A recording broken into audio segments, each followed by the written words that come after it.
Hola, buenos días a todos. ¿Me escuchan? Perfecto. Pues buenos días, ¿cómo están? Espero se encuentren muy bien. Ya es viernes y nos da mucho gusto saludarlos. Mi nombre es Marilyn Ramírez y a nombre de Medical Expo les doy la bienvenida.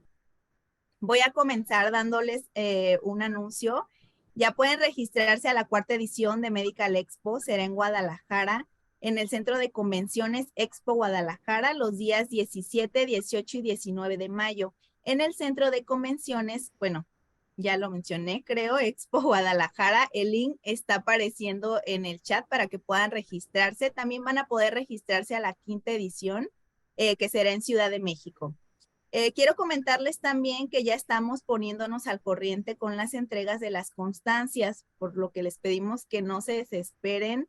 Ya les estamos dando seguimiento. También les recuerdo que durante la presentación pueden hacer preguntas sobre el tema de hoy. Nuestro invitado las estará respondiendo al final de su presentación. Ahora sí, le voy a dar la bienvenida al doctor Pedro Alcedo. Él nos visita de la empresa, bueno, está con nosotros de la empresa HESCONS México. Él es profesor asistente de hematología Georgetown University. El doctor Alcedo es graduado del Instituto Nacional de Salud Bethesda, Maryland. Su práctica clínica y de investigación incluye enfermedades trombóticas, sangrado patológico y otras enfermedades de hematología benigna complicadas. Les platico también que la empresa HESCONS es una organización empresarial con dominio principal en Bogotá, Colombia, con sede en México y Ecuador. Y su propósito es actualizar y profundizar conocimientos en el área de la salud a través de una educación complementaria de la más alta calidad. Está dirigida a todos y cada uno de los miembros del sector de la salud a nivel mundial. Les platico también antes de darle la palabra al doctor Pedro que HESCON nos tiene una sorpresa y es que nos tiene unos descuentos para todos los asistentes a este webinario. Vamos a estar compartiendo la información en el chat para que estén al pendiente y puedan aprovechar este beneficio que HESCON nos está ofreciendo. Y bueno, ya sin más que decir, le doy la bienvenida al doctor Pedro. Hola, doctor, ¿cómo está? Hola, muchas gracias. Buenos días a todos. Buenos días. Bueno, lo dejo para que dé su presentación. Perfecto. ¿Me confirmas, por favor, si pueden ver las diapositivas?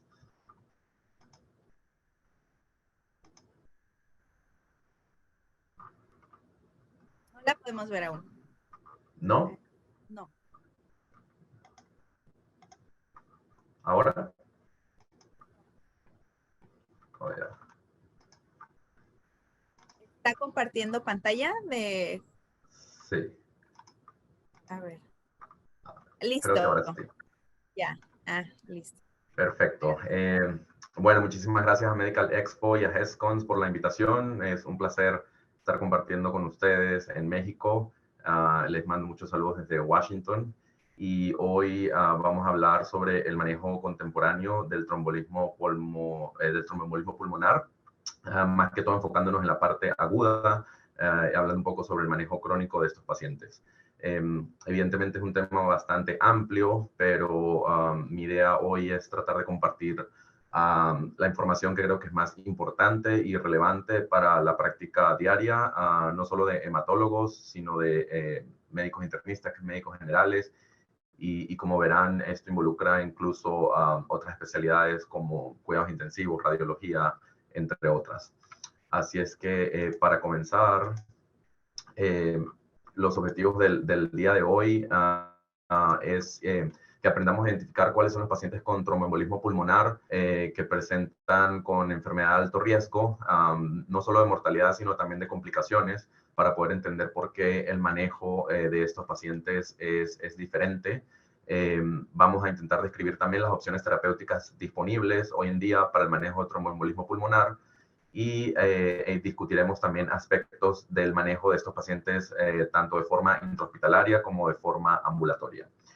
El tromboembolismo pulmonar es parte de lo que se conoce como enfermedad tromboembólica venosa, que involucra o incluye tanto el tromboembolismo pulmonar como la trombosis venosa profunda.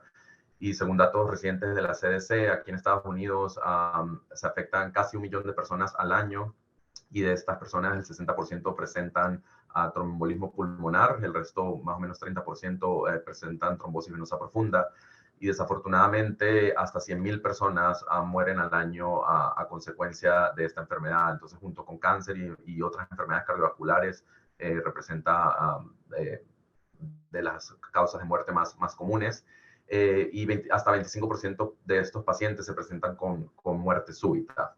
Y por supuesto existe una población de riesgo que es importante tener en cuenta para hacer un diagnóstico más certero, que incluye ciertas personas mayores, embarazadas, durante el embarazo y en el puerperio, pacientes con cáncer, entre otros. Entonces vamos a discutir sobre un caso para luego ir evaluando cómo es el manejo de este paciente. Y pues se trata de un paciente masculino de 67 años que acude a la emergencia por dificultad respiratoria. Reporta que ha presentado disnea desde 2 semanas aproximadamente, pero que ha ido progresando. Y además el día de su presentación presentó dolor torácico súbito, que sintió que fue más intenso o es más intenso durante la inspiración. El paciente no tiene antecedentes personales, ni hay historia familiar de trombosis, de enfermedades autoinmunes o de otras enfermedades hematológicas.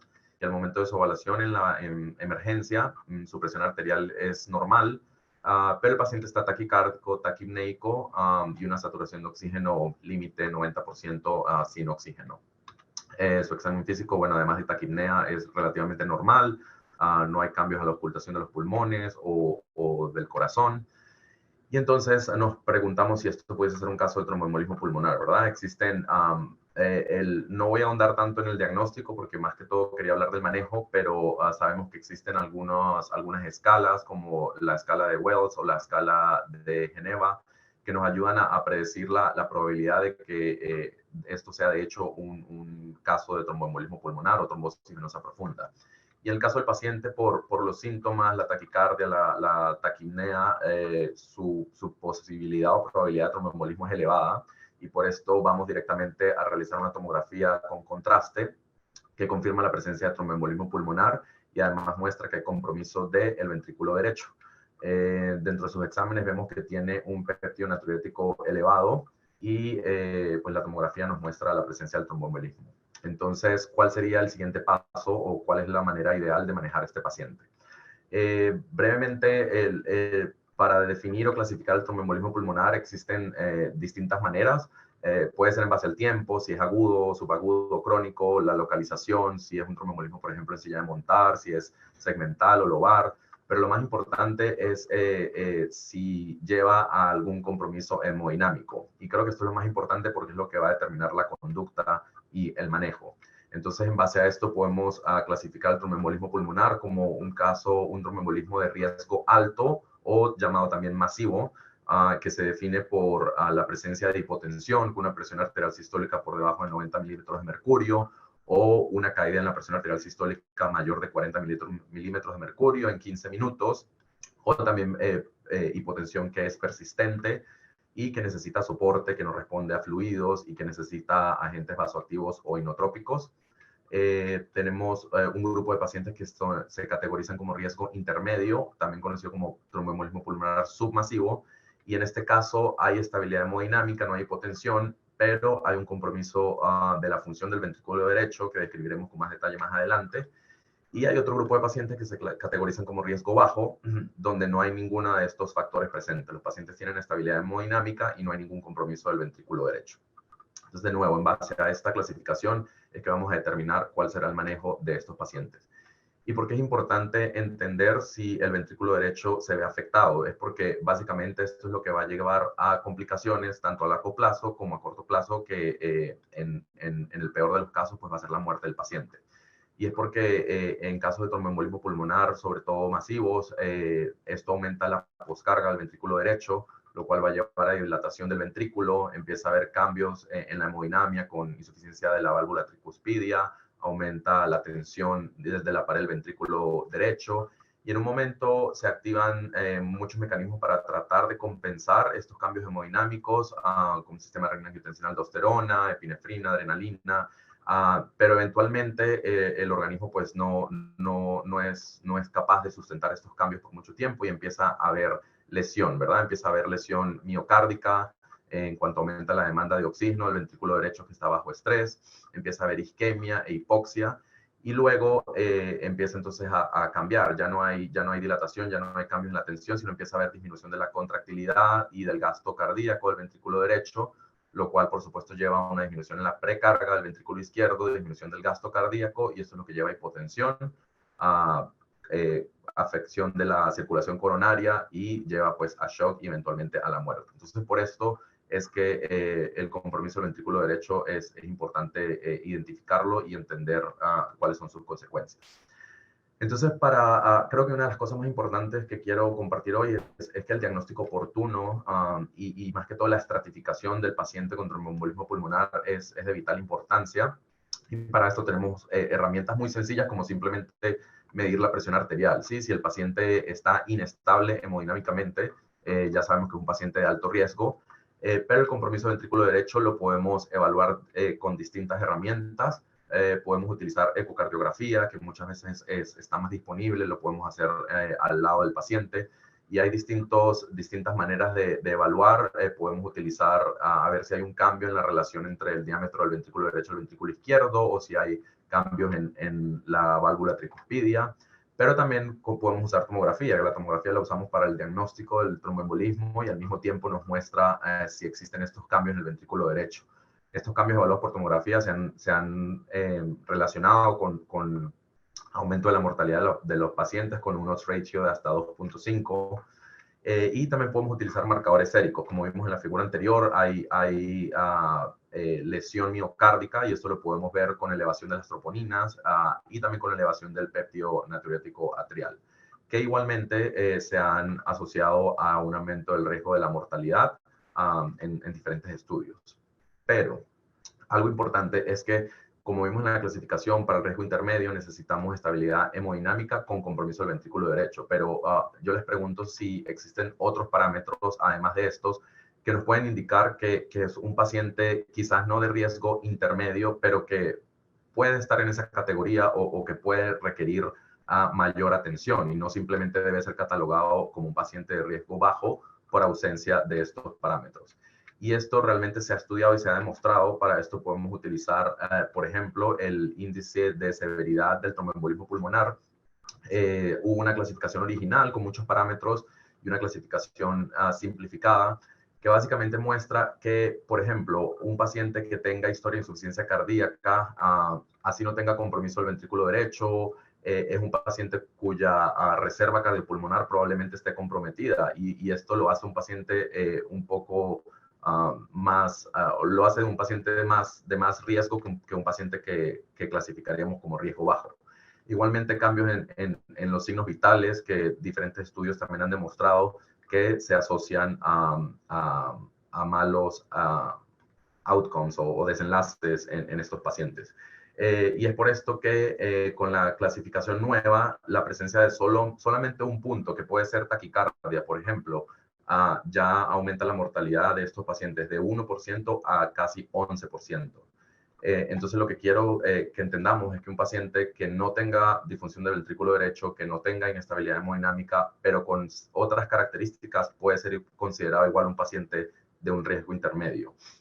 Y por eso, en las guías más recientes de la Sociedad Europea de Cardiología, el grupo intermedio se ha dividido entre un grupo de riesgo intermedio alto e intermedio bajo, en donde incluso en la ausencia de estos factores que ya comentamos, disfunción del ventrículo derecho o de marcadores de daño miocárdico, pero la presencia de alto riesgo por esta escala ya lo clasifica como un paciente intermedio que no necesariamente va a cambiar el manejo, pero de repente va a cambiar la manera en que monitorizamos o vigilamos a este paciente, va a cambiar el hecho de que probablemente lo hospitalizamos o lo dejamos en observación y no es un paciente que necesariamente se va a tratar de forma ambulatoria. Y entender todo esto es lo que ha llevado, por ejemplo, aquí en Estados Unidos a la creación de estos grupos que se llaman PERTs o grupos de respuesta para tromboembolismo pulmonar. Esto viene o empezó en el Hospital Massachusetts General en Boston, el hospital de la Universidad de Harvard, y ya se ha esparcido por todo el país. Es algo ya bastante estándar en distintos hospitales del país y es básicamente un grupo de clínicos especialistas que involucra hematólogos, cardiólogos, intensivistas, radiólogos, que en cuanto hay un paciente con un tromboembolismo pulmonar en la emergencia, en la unidad de cuidados intensivos, se activa una alerta y se hace una discusión del caso para tomar las decisiones más adecuadas, no solamente pensando desde el punto de vista hematológico, de anticoagulación, sino si es un paciente que necesita monitoreo en la unidad de cuidados intensivos, si necesita algún tipo de tratamiento invasivo. Y esto pues ya luego se ha validado externamente y de verdad que ha demostrado mejoría en el manejo. Entonces la decisión terapéutica, como dijimos, va a depender más que todo de la estratificación en base al riesgo. Si es un paciente de riesgo bajo, es un paciente que ya hoy en día sabemos que se puede tratar de forma ambulatoria, simplemente con anticoagulación oral, no debe permanecer en el hospital. Y si es riesgo alto con hipotensión, el paciente tiene indicación para trombolisis. Si es un riesgo intermedio, solamente empezamos anticoagulación, pero lo importante es que estos pacientes deben monitorizarse de forma más cerca, porque puede ser que con anticoagulación no respondan, se deterioren y eventualmente cumplan criterios de riesgo alto con hipotensión o shock, o sin llegar a ese punto, en ciertos escenarios son pacientes que puedan beneficiarse de trombolisis porque no están respondiendo a la anticoagulación. Entonces nuestro paciente vimos que no tenía hipotensión, pero tenía taquicardia, tenía marcadores de lesión miocárdica elevados y compromiso del ventrículo derecho en la tomografía. Entonces es un paciente que tiene un riesgo intermedio, debe ser hospitalizado para iniciar anticoagulación y para iniciar monitoreo continuo. Entonces, el tratamiento lo vamos a dividir en tratamiento intrahospitalario y tratamiento ambulatorio. El tratamiento intrahospitalario puede ser con trombolisis. Lo que más utilizamos aquí en Estados Unidos pues, es Tenecteplasa o Enetecplasa, es lo más recomendado. Y definitivamente la única indicación, la indicación real, son pacientes de riesgo alto que tienen hipotensión o shock. Y es porque se ha demostrado que hay beneficio en la mortalidad, ¿sí? Si no hacemos alguna intervención, estos pacientes, la mayoría de ellos probablemente igual van a morir. Entonces se utiliza trombolisis a pesar de que entendemos que existe un riesgo alto de sangrado de hasta 10%, pero creemos que el beneficio es superior a este riesgo. Por su lado, como les decía en la diapositiva anterior, pacientes con riesgo intermedio, la evidencia es contradictoria. El estudio PITO es el estudio más grande que se ha realizado en este grupo, casi 1000 pacientes. Y lo que se demostró es que pacientes con riesgo intermedio que recibieron trombolisis, por supuesto, el coágulo, digamos, se destruye de manera más rápida que lo que se haría con anticoagulación únicamente. Entonces, esto obviamente va a llevar a una mejoría en los marcadores hemodinámicos porque ya resolvemos o mejoramos ese aumento en la poscarga del ventrículo derecho, pero no se ha visto realmente que haya un impacto en la mortalidad a largo plazo de estos pacientes. O también se vio en este estudio que el riesgo de sangrado es muy alto. Entonces, como no hay un riesgo claro, como no hay un beneficio claro en mortalidad, esto todavía no está recomendado por ninguna de las guías, tanto americanas como europeas, en pacientes de riesgo intermedio. Pero de nuevo, si estos pacientes no responden a anticoagulación, no mejoran, podrían considerarse para trombolisis. Y lo que se ha estado intentando en los últimos años también es, ya que el riesgo de sangrado es alto por dar trombolisis generalizada, es utilizar terapia con trombolíticos dirigida por catéter para administrarla de forma local, o también embolectomía, que puede ser quirúrgica o puede ser también con dispositivos de succión. Sin embargo, la evidencia no es de muy alta calidad, más que todo se han hecho estudios observacionales o series de casos. Realmente no han habido estudios randomizados, controlados, que comparen estas técnicas con lo que llamamos standard of care o con el tratamiento aprobado actualmente. Entonces, de nuevo, las guías no recomiendan aún estas terapias, pero es un área de investigación activa actualmente. Lo que se considera ahorita como una indicación para estas terapias es, por ejemplo, pacientes de riesgo alto que necesitan trombolisis, pero quizás el riesgo de sangrado es muy alto. Entonces la trombolisis está contraindicada. Estas contraindicaciones absolutas para trombolisis incluye pacientes con enfermedad cerebrovascular hemorrágica o isquémica, pero en los últimos 6 meses, pacientes que presenten tumor o metástasis en el sistema nervioso central, pacientes con traumas o cirugías mayores en los últimos 3 meses, pacientes con sangrado activo, obviamente, o pacientes con alguna coagulopatía hereditaria. Y existen también contraindicaciones ya relativas, una enfermedad cerebrovascular transitoria, por ejemplo, en los últimos 6 meses, pacientes que estén en anticoagulación oral, porque, bueno, dependerá de la hora que lo tomó, si tenemos agentes para revertirlos o no. La trombolisis está contraindicada en el embarazo y en la primera semana del puerperio. Pacientes con hipertensión controlada, elevada, pero de forma sostenida, enfermedad hepática avanzada, enfermedad ulceropéptica activa, por el riesgo de sangrado, obviamente, y endocarditis infecciosa. Entonces, si el paciente tiene criterio para trombolisis, pero cumple con algunas de estas contraindicaciones, sobre todo las absolutas, es donde de repente terapia trombolítica localizada, dirigida por catéter, pudiese ser una opción. Igual esto todavía no es parte de la mayoría de las guías y sigue siendo área de investigación. Y la razón por la que todavía se está tratando de buscar otras alternativas, si lo pensamos, es porque en los últimos 20, 25 años seguimos haciendo lo mismo, ¿sí? Damos anticoagulación o damos trombolisis y no hemos avanzado de gran manera en el manejo del tromboembolismo pulmonar agudo. Lamentablemente, esto ha llevado que hasta un 20% de los pacientes permanecen con una disfunción del ventrículo derecho, con insuficiencia cardíaca o hipertensión pulmonar. Alrededor del 30% de los pacientes que sufren un tromboembolismo pulmonar agudo pueden tener disminución de su capacidad funcional.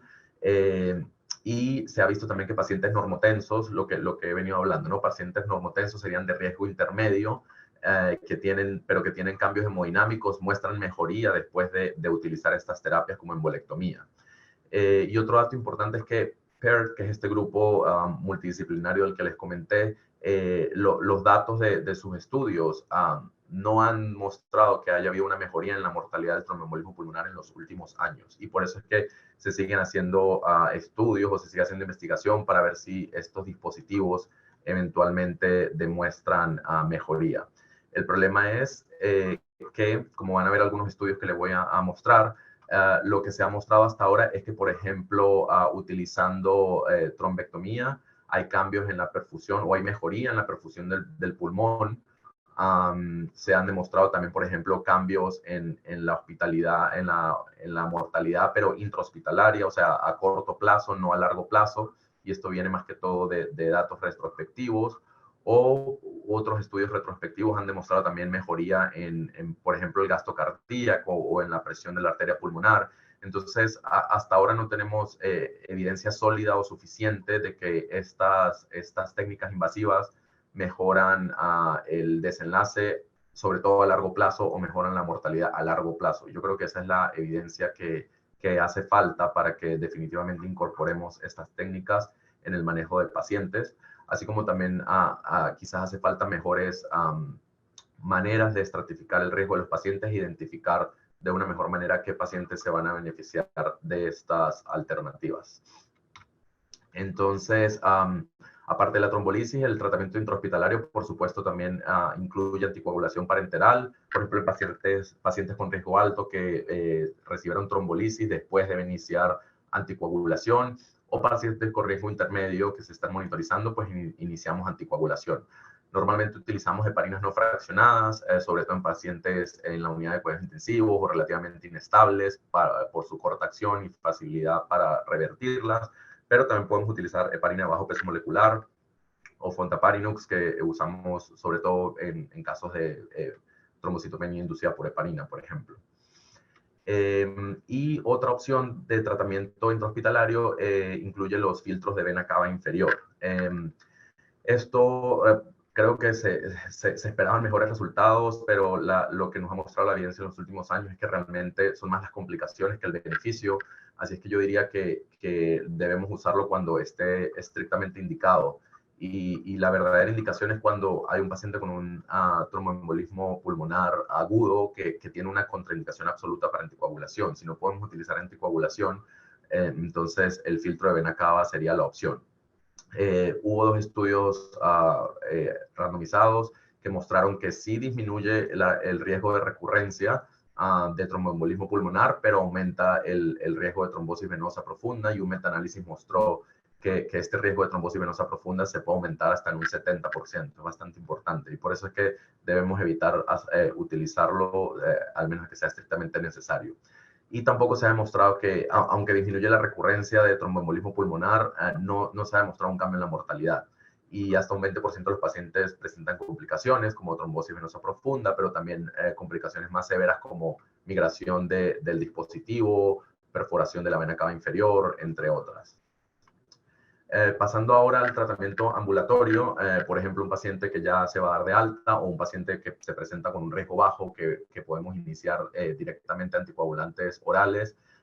La opción hoy en día pues ya son los anticoagulantes orales o los inhibidores del factor 10 y factor 2. Ya se han hecho miles de estudios que han demostrado su eficacia y sobre todo una mejoría en el riesgo de sangrado de hasta un 40% cuando hablamos de sangrado mayor, si se comparan con los antagonistas de la vitamina K como la warfarina. Por esto ya hoy en día este es el tratamiento de elección, el tratamiento de primera línea, con ciertas excepciones que vamos a hablar un poco más adelante. Y en general el tratamiento del tromboembolismo pulmonar debe ser por lo menos de 3 meses, pero lo importante es entender si este fue un evento provocado o si no fue provocado para determinar la duración a largo plazo, ya en la parte ambulatoria. En mi práctica me he dado cuenta que no es tan sencillo determinar si el evento es provocado o no provocado, porque hay algunos factores muy claros, pero hay muchos factores intermedios, ¿no? Y de eso es lo que quiero hablar aquí, que entonces nos hacen dudar un poco más, entender cuál es el riesgo de recurrencia de estos pacientes. Si el tromboembolismo fue provocado por un factor de muy alto riesgo, que es muy claro, como trauma con fracturas o una cirugía prolongada o un paciente que ha estado en cama en el hospital por más de 3 días, estos son factores de riesgo muy claros, muy altos, y por lo tanto consideramos que el tromboembolismo fue provocado y que el riesgo de recurrencia es muy bajo. Entonces este paciente probablemente no va a necesitar tratamiento a largo plazo. En el otro extremo tenemos pacientes con un riesgo, con eventos o con un riesgo de recurrencia muy alto, por ejemplo, pacientes con cáncer activo que están en tratamiento, pacientes con varios episodios o con recurrencia de tromboembolismo venoso, o pacientes con el síndrome antifosfolípido, por ejemplo. Pero yo creo que la mayoría de los pacientes, al menos en la práctica diaria, se presentan en el grupo intermedio, ¿sí? Donde no hubo una fractura, no hubo una cirugía clara, tampoco hay cáncer, pero bueno, por alguna razón ocurrió este evento. Entonces, esto incluye pacientes con cirugías menores, pacientes que toman anticonceptivos orales u otro tipo de terapia de reemplazo hormonal que se ve con mucha frecuencia, embarazo, alguna lesión, pero no tan severa como un trauma mayor o fractura, o incluso viajes largos, que ya hoy en día realmente no se considera un riesgo tan alto, o enfermedades autoinmunes, ¿sí? Entonces, en este grupo de pacientes, el riesgo se considera intermedio, el riesgo de recurrencia, y entonces, para decidir si vamos a prolongar la duración de la anticoagulación, se deben tomar muchos factores en cuenta, ¿sí? No es lo mismo, por ejemplo, también anticonceptivos orales si lo comparamos con un viaje en avión. Probablemente el paciente que tuvo un tromboembolismo con un viaje en un viaje en avión, que es un riesgo menor, va a tener una recurrencia más alta, y por eso ven aquí un rango entre el 3 a 8%. Y esto nos lleva a la pregunta de las tromofilias hereditarias, ¿sí? Muchas veces en estos pacientes se hacen estos estudios, encontramos una predisposición genética para enfermedad trombótica venosa, y decimos, bueno, ¿qué vamos a hacer ahora con la anticoagulación? Creo que lo más importante de entender de esto es que tenemos muy buena evidencia y entendemos muy bien el riesgo que estas trombofilias implican para un primer evento trombótico, pero el riesgo de recurrencia es menos claro y probablemente es menos significativo. Entonces, por ejemplo, para el factor 5 de Leiden o para el factor 2 de protrombina, que son las más frecuentes, el riesgo de un primer evento es elevado, pero de recurrencia, si ven, la elevación no es tan significativa comparado con la población en general. Y es por esto que últimamente la mayoría de las guías no recomiendan hacer estas pruebas, ¿no? O sea, la decisión para extender la terapia de anticoagulación va a depender más que todo de los factores que vimos en la tabla anterior. Si hubo una cirugía, si no hubo una cirugía, si hubo terapia de reemplazo hormonal o anticoncepción. Estos son los factores que realmente nos dicen cuál es el riesgo de recurrencia de estos pacientes. Sin embargo, hay ciertas excepciones y pudiésemos considerar evaluar para estas trombofilias en un paciente joven que no tenga otros riesgos cardiovasculares y que presentó un evento no provocado. Lo pudiésemos considerar también en pacientes con eventos no provocados que son recurrentes, más de uno. Pacientes que tengan una historia familiar de trombosis significativa, no un paciente que su mamá tuvo una trombosis durante una cirugía, por ejemplo, durante una cesárea, sino que tenga varios familiares con trombosis no provocadas, o también pacientes con tromboembolismos en locaciones inusuales, como en la circulación abdominal, esplácnica, portal, o en los senos venosos intracraneales. Son quizás pacientes donde pudiésemos considerar esto para que nos ayude a determinar si el paciente necesita terapia por más tiempo. Lo que hacemos actualmente también viene de estos dos estudios, el estudio Einstein y Amplify Extension, que básicamente lo que estudiaron es utilizar dosis más bajas de rivaroxaban y de apixaban, respectivamente, para este periodo de tiempo en donde el paciente ya cumple los 3 meses de anticoagulación a dosis completa, pero consideramos que su riesgo de recurrencia es alto, entonces queremos continuar anticoagulación. En estos estudios se utilizaron dosis más bajas y los pacientes que recibieron la dosis completa o la dosis más baja tuvieron una recurrencia de eventos trombóticos similar con riesgos de sangrado muy bajos. Entonces lo que se demostró es que usar dosis más bajas es igual de efectivo y es igual de seguro. Entonces después de 3 meses de anticoagulación, lo que hacemos, si decidimos que el paciente va a continuar terapia anticoagulante, es disminuir las dosis de rivaroxaban o apixaban. Esto no se ha estudiado con otros anticoagulantes orales y anteriormente pues se hacía con warfarina, pero hoy en día creo que la opción terapéutica es esta definitivamente. Y luego algunas alternativas que nos pueden también ayudar a tomar la decisión si vamos a prolongar o no la terapia es el uso de dímero D. Hace unos 10, 15 años hubo 2 estudios prospectivos que mostraron que si pacientes después de que paraban la terapia anticoagulatoria o la discontinuaban, si el dímero D se monitorizaba y aumentaba o se hacía positivo, tenían un alto riesgo de recurrencia. Entonces estos pacientes eran reiniciados en warfarina, pero luego se presentaban complicaciones de sangrado porque el riesgo de sangrado con warfarina es más alto. Entonces, hace 3 meses, ahorita en diciembre, se publicó un estudio nuevo en donde se utilizó el dímero D, pero con los nuevos anticoagulantes orales, específicamente con apixaban. Y pues sorprendentemente este estudio, que es del mismo grupo que hizo el estudio Dulcis hace casi ya 10 años, ellos demostraron que cuando siguieron a estos pacientes, los que tenían un dímero D negativo, que no recibían anticoagulación porque se consideraba que su riesgo de recurrencia no era alto, empezaron a presentar más eventos, más recurrencia de tromboembolismo venoso en comparación con los pacientes con un D dímero positivo que se mantenían en anticoagulación. Y esto se vio en un análisis interino y el estudio de hecho se terminó pronto, ni siquiera se culminó por la diferencia significativa. Ellos vieron una incidencia de 6.2 eventos por 100 pacientes al año en comparación con 0.9 en los pacientes que se mantenían en anticoagulación. Entonces, con estas dosis bajas que se usan hoy en día, con un riesgo sangrado tan mínimo, esto pone un poco en duda esta práctica de utilizar el dímero D para decidir si anticoagulamos o no por tiempo prolongado Y de nuevo, volvemos a la tabla que mostré, ¿no? Debemos tomar en cuenta son los factores o las circunstancias alrededor de las cuales ocurrió el evento. Algunas excepciones que les mencioné cuando dije que los anticoagulantes orales pues, son la terapia de elección ahorita, los antagonistas del factor 10, es por ejemplo pacientes con cáncer. Tenemos mucha evidencia de que las heparinas de bajo peso molecular reducían el riesgo de recurrencia de eventos trombóticos hasta en un 40% en comparación con warfarina, y por esto enoxaparina era el tratamiento de elección. Pero ya hoy en día sabemos que los anticoagulantes orales son una alternativa adecuada, incluso en pacientes con cáncer, con ciertas excepciones, y más que todo son cáncer gastrointestinal. Y esto es porque estos dos estudios donde se compararon endoxaban y rivaroxaban con dalteparina demostraron que los anticoagulantes orales no eran inferior a la heparina de bajo peso molecular, y por eso ahora se usan, pero sí demostraron que pacientes con cáncer gastrointestinales, sobre todo con lesiones activas en el tracto gastrointestinal, podían presentar mayor riesgo de sangrado de lo que se conocía tradicionalmente usando estos anticoagulantes en pacientes en general. Entonces, hoy en día se recomiendan, se usan en pacientes con cáncer, pero debemos tener cuidado en pacientes con cáncer gastrointestinal. Pacientes embarazadas es otra excepción.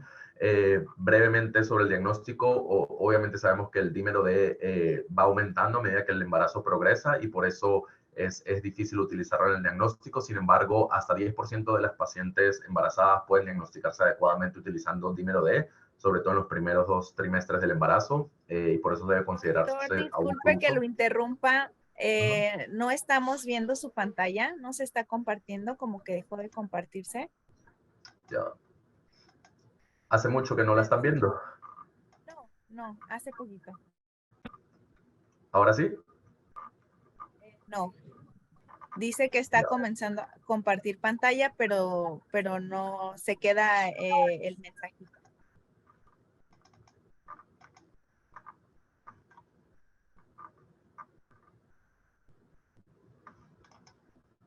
¿Ahora?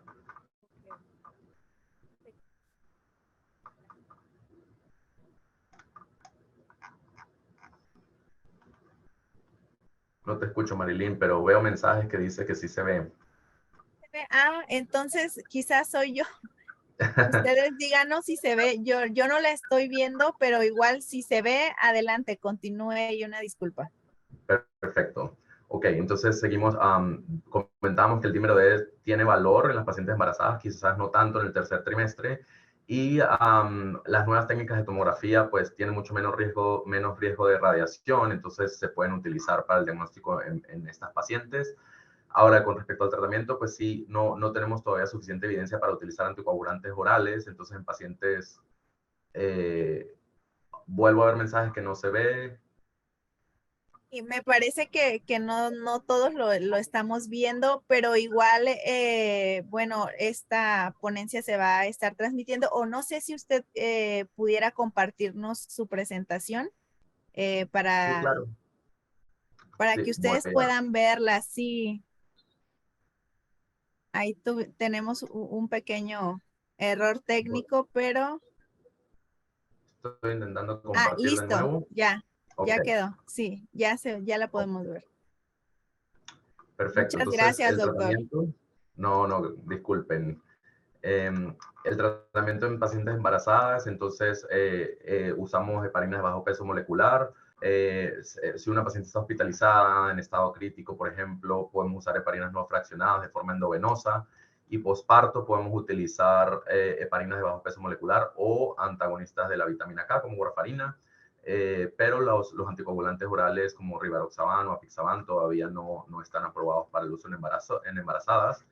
Y la recomendación, si hay un evento trombótico, es tratar mínimo por 6 semanas después del parto. Recuerden que las primeras semanas del puerperio son de alto riesgo para hipercoagulabilidad o recurrencia.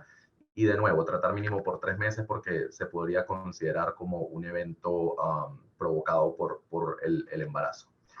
Y para concluir, creo que en la práctica diaria también es muy importante el manejo de anticoagulación en pacientes con obesidad y cirugía bariátrica, por la gran prevalencia de obesidad en nuestra población hoy en día. y es importante reconocer que la mayoría de los primeros estudios que se hicieron con anticoagulantes orales, los estudios de fase 3, no incluyeron pacientes con índices de masa corporal elevado. Los de Rivaroxaban incluyeron con índice de masa por encima de 35 o un peso de 120, pero no por encima de 40. Y ya luego estudios de fase 4 o estudios retrospectivos, metaanálisis, nos han dado un poco más de datos en este tipo de pacientes. Entonces ya sabemos que el uso de Apixaban o de Rivaroxaban, donde tenemos más información, el desenlace o los resultados usando estos medicamentos en pacientes, incluso con índice de masa corporal por encima de 40 o con peso hasta por encima de 150 kilogramos, es similar. Entonces, en el 2021, la última recomendación de la Sociedad Internacional de Trombosis y Hemostasia es que cualquier anticoagulante oral se puede utilizar hasta el índice de masa corporal de 40 o 120 kilos de peso, cualquiera de esta lista, incluyendo Dabigatran, por ejemplo, pero solamente Rivaroxaban o Apixaban, con más evidencia en Rivaroxaban, se recomiendan para pacientes que sobrepasan estos límites de peso. Y en cuanto a cirugía bariátrica, es importante entender qué tipo específico de cirugía tuvo el paciente, porque la mayoría de los anticoagulantes se van a absorber en el estómago o en la parte proximal del intestino delgado. Entonces, una banda gástrica, por ejemplo, no debería alterar la absorción de estos medicamentos como un bypass en donde ya se pierde todo el intestino delgado proximal y el estómago. Entonces, en general, la mayoría de estos tipos de cirugías van a reducir, donde ven PR, es que posiblemente la absorción del medicamento está reducida. Y lo mismo pasa en pacientes que tienen alguna sonda nasoyeyunal o un tubo de yeyunostomía, porque están recibiendo sus medicamentos directamente hacia las partes medias o distales del intestino delgado y no en donde hay mayor absorción. Entonces, en estos tipos de pacientes, estudios farmacokinéticos y farmacodinámicos demostraron que la absorción disminuía a medida que se dan de forma más distal, pero la práctica clínica ha demostrado que sobre todo meses después de la cirugía, quizás la absorción mejora o la absorción se mantiene porque la eficacia es igual. Entonces, la recomendación actual en este tipo de pacientes es que en un caso de un tromboembolismo agudo o una trombosis venosa profunda aguda, es preferible utilizar tratamiento parenteral por al menos un mes o los primeros 30 días y se deben evitar los anticoagulantes orales, sobre todo 6 a 12 meses después de la cirugía bariátrica, cuando la cirugía acaba de suceder, pero después del primer mes de tratamiento o si el paciente tuvo esta cirugía antes de un año, se puede considerar el uso de Apixaban o Rivaroxaban y debemos considerar medir niveles séricos para poder comprobar que la absorción de hecho es adecuada. Entonces, para concluir, creo que es importante entender que el manejo del tromboembolismo pulmonar debe ser multidisciplinario, sobre todo pacientes de riesgo intermedio, de riesgo alto, porque son pacientes que se pueden descompensar, que pueden tener complicaciones a largo plazo. Debemos mejorar la manera de pronosticar a cierto grupo de pacientes con tromboembolismo pulmonar, entender cuáles de estos pacientes son quienes van a presentar complicaciones a largo plazo y en quienes nuevas o diferentes terapias son necesarias. E igualmente necesitamos mejorar las estrategias para estratificar a estos pacientes, ¿no? Y entender quiénes son los que se van a beneficiar de terapias más invasivas y también de un tratamiento indefinido. Así es que bueno, con eso termino. Dejo mi email por si hay alguien tiene algunas preguntas o dudas o me gustaría pues que me contacten, pero también podemos responder preguntas que tengan ahorita en este momento. Muchas gracias, doctor Pedro, por compartirnos pues toda esta información muy importante. Agradecemos también a todos los que están participando en el chat. Tenemos muchos saludos, felicitaciones. Nos saluda Alexis Alberto desde Yucatán, el químico Demetrio Benítez desde Chilapa, Guerrero, también José Guadalupe de Culiacán, Sinaloa. Silvia Rodríguez nos dice, buen día, excelente ponencia. Marisela González, gracias por el tema, felicidades. Pues les recuerdo que en el chat van a encontrar los datos de la empresa GES. para que puedan ir y seguirlos y puedan ver todo lo que ellos ofrecen, todos sus servicios y su información. También les recuerdo que GESCONS nos está dando el 30% de descuento en sus cursos y diplomados y en el chat van a encontrar, bueno, ya les estuvieron compartiendo, pero ahí van a encontrar el QR para que puedan aprovecharlo. Ahora sí vamos a pasar a las preguntas y vamos a iniciar con la primera. Dice, ¿debemos anticoagular un DVT en las extremidades superiores después de remover catéter? Digamos, si fue trombosis profunda. Sí, es importante entender en qué circunstancias sucedió. Creo que en la práctica clínica esto lo vemos más frecuente en pacientes con cáncer que tienen, que tienen catéteres para sus quimioterapias. Entonces, el hecho de que el cáncer persiste, sigue siendo activo, yo diría que es una indicación para continuar anticoagulación siempre y cuando el riesgo de sangrado no esté aumentado. Si es un paciente, digamos, que no tiene cáncer, tiene un catéter por otra razón y la removemos, podemos remover la línea, se consideraría una trombosis provocada, entonces debería tratarse por un mínimo de 3 meses. Si no hay otro factor como un cáncer, a los 3 meses pudiese discontinuar la terapia. Okay. La siguiente pregunta. En caso de que el paciente se ponga catéter peridural y se inicie trombofrolilaxis, ¿cuándo se debe retirar el catéter? ¿A qué catéter te refieres? Solamente nos ¿a qué catéter te refieres? Por favor, Fernando Villegas nos hizo la pregunta. También tenemos otra preguntita. En los pacientes que toman aspirina y se tenga que someter a cirugía programada, ¿cuál es el tiempo en que debe suspender la aspirina? La aspirina, 7 a 10 días. Y otro comentario que nos hacen, ¿qué nos puede decir del monitoreo con capnografía en el paciente con riesgo de tromboembolia pulmonar?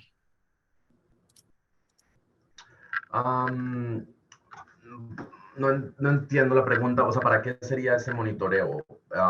Más que todo la importancia es monitoreo hemodinámico del gasto cardíaco, presión arterial, así que sí puede formar parte del monitoreo. Lo que no conozco, no tengo información de que, por ejemplo, se haya estudiado en cómo impacta la mortalidad o si puede ser un signo de mal pronóstico, como sabemos de la presión arterial, del gasto cardíaco. Entonces, supongo que puede formar parte del monitoreo, por supuesto, como cualquier paciente en la unidad de cuidados intensivos, pero no conozco que se hayan hecho estudios de su relación o correlación en tromboembolismo pulmonar. Perfecto. Nos hacen otra preguntita, María de la Luz. El rivaroxaban, ¿cuánto es el tiempo que se debe consumir en un paciente con trombosis venosa profunda y en qué estudios se le deben realizar para ver si se reduce la dosis o si continúa con la dosis indicada? Okay. Muy buena pregunta porque es lo que hacemos todos los días. El tiempo de nuevo va a depender si la trombosis fue provocada o no provocada. O sea, recuerda regresar a cuáles fueron los factores de riesgo. Si hay un factor de riesgo que es muy claro que la provocó, como una cirugía, una fractura, entonces el riesgo de recurrencia es bajo, el riesgo de que haya otro evento, y por eso solamente tratamos por 3 meses. Pero si es un paciente en donde no hubo ningún factor de riesgo, no hubo una cirugía, no hubo una fractura, simplemente ocurrió, por ejemplo, después de un viaje, este paciente tiene un riesgo de recurrencia alto, entonces probablemente vamos a recomendar extender la terapia de forma indefinida, siempre y cuando no haya riesgo de sangrado. Realmente no hay estudios de sangre que tengamos que hacer para esta decisión. El dímero D puede utilizarse, aunque la evidencia es contradictoria. Y si no hay historia familiar de trombosis, de trombofilias hereditarias, yo no haría ningún estudio. Si es una paciente, por ejemplo, que tenga historias de abortos espontáneos, o sea, que te haga sospechar síndrome antifosfolípido, por ejemplo, esto sería algo importante de evaluar porque puede cambiar la terapéutica. Tenemos otra pregunta. Fran Vázquez nos dice, ¿por cuánto tiempo sería adecuado manejar la anticoagulación oral en los pacientes con IMC de 40 o más? Esa es muy buena pregunta también y por eso les dije que era algo que veíamos, es lo que más vemos en la práctica diaria, ¿no? Son esos pacientes que en los factores de riesgo están en el grupo amarillo. O sea, la obesidad no es un factor de riesgo tan significativo como una fractura. Entonces, pudieses considerar que fue un tromboembolismo que no fue provocado y dependiendo de otros factores, de si el paciente tiene riesgo de sangrado o no, si hubo terapias por ejemplo, anticonceptivos orales, si no hay otros factores y solamente es la obesidad lo que creemos que produjo el tromboembolismo, yo lo consideraría como un evento no provocado y trataría de extender el tratamiento más allá de 3 a 6 meses. Pedro Ramírez nos dice, mil gracias, excelente ponencia. ¿Será posible compartir la presentación Sí, claro. nuevamente? Sí, y van a poderla encontrar en nuestro canal de YouTube. Vamos a estar subiendo este y webinarios pasados que hemos tenido para que vayan y puedan ver la información nuevamente. Nos dice Alan Misael, ¿es necesario tratamiento post-isquemia de una operación artroscopia de rodilla? Cualquier cirugía ortopédica es un factor de riesgo alto para trombosis, entonces se consideraría que fue un evento provocado por esta cirugía y se trataría el coágulo por 3 meses. Ya después de 3 meses se puede suspender la terapia. Tenemos muchas felicitaciones en el chat Muchas gracias. por su presentación. Nosotros también le agradecemos mucho que se haya tomado el tiempo para darnos toda esta información. Leticia nos dice, excelente ponencia, gracias a todos los que hacen posible esta capacitación, gracias a GESCONS pues por este tema y por el descuento que nos está ofreciendo. Antes de despedirnos, les quiero recordar pues que nos estamos poniendo al corriente con sus entregas de constancias. Les estamos dando seguimiento, por lo que les pedimos que tengan paciencia, por favor, y que nos contacten directamente para que podamos pues apresurar un poco y seguir con este seguimiento. También los invitamos a que se registren a la 4ª edición de Medical Expo, que va a ser en Guadalajara, Jalisco, en el Centro de Convenciones Expo Guadalajara, del 17 al 19 de mayo, y en nuestras redes van a poder estar encontrando toda la información. Y pues bueno, le agradecemos nuevamente, doctor, por esta participación. No sé si quisiera agregar algo antes de despedirnos. No, muchas gracias a ustedes por la invitación. Espero que haya sido de ayuda y bueno, ojalá nos veamos en persona en octubre en Ciudad de México. Perfecto, muchas gracias. Así será, así lo esperamos. Y pues bueno, gracias a todos los que se conectaron, los que están recibiendo esta información. Nos despedimos deseándoles un excelente fin de semana. Recuerden que el próximo viernes tenemos más webinarios para que ustedes sigan llenándose de información de calidad. Y pues aquí los esperamos el próximo viernes. Muchas gracias, doctor, y a todos, excelente fin de semana. Adiós. Gracias. Buen fin de semana.